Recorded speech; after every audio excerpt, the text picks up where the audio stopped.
Hi every one, welcome to good reviews channel. நாம் இன்னைக்கு பார்க்க போகிறது வித்தார்த் நடிப்பில் தியேட்டரில் ரிலீஸ் ஆன டெவில் படத்தோட ரிவ்யூ தான் பார்க்க போகிறோம்.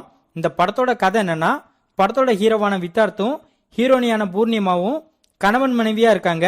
வித்தார்த் வேற ஒரு பொண்ணு கூட அஃபேரில் இருக்காரு. இந்த விஷயம் ஹீரோனிக்கு தெரிய வருது.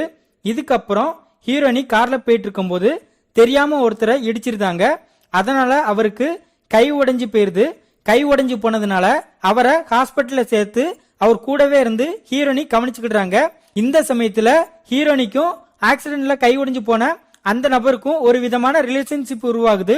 இதுக்கப்புறம் இவங்களோட வாழ்க்கையில என்னென்ன சம்பவங்கள்லாம் நடந்துச்சு, கடைசியா ஹீரோவும் ஹீரோனியும் ஒன்னு சேர்ந்து வாழ்ந்தாங்களா இல்லையா, இதுதான் இந்த படத்தோட கதை. இந்த படத்தை ஆதித்யா டைரக்ட் பண்ணியிருக்காரு.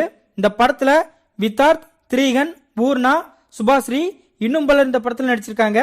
இந்த படத்தோட பிளஸ், படத்தோட ஹீரோவான வித்தார்த் அவரோட கதாபாத்திரத்தை சரியா பண்ணியிருக்காரு. பூர்ணாவும் இந்த படத்துல அட்டகாசமான நடிப்பை சம சூப்பரா வெளிப்படுத்தியிருக்காங்க. திரீகன் அவரோட ரோலை நீட்டா பண்ணியிருக்காரு. மிஸ்கினோட பிஜிஎம் படத்துல உள்ள சில சீன்ஸை எலவேட் பண்ணி காட்டியிருக்கு. சினிமாட்டோகிராஃபி சூப்பரா இருக்கு. இது தவிர இந்த படத்துல பிளஸ் சொல்ல பெருசா எதுவுமே இல்ல. இந்த படத்தோட மைனஸ், இந்த படம் 2 மணி நேரத்துக்குள்ள இருந்தாலும் படம் ரொம்ப லேகிங்கா இருக்கு. படத்தோட ஸ்கிரீன் பிளே சுத்தமா சரியில்லை.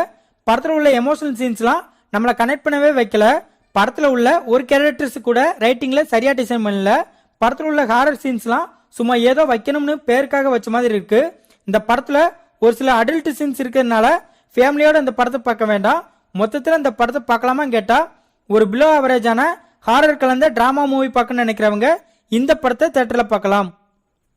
இந்த வீடியோ பிடிச்சிருந்தா லைக் பண்ணுங்க, ஷேர் பண்ணுங்க, சப்ஸ்கிரைப் பண்ணி சப்போர்ட் பண்ணுங்க. Thanks for all.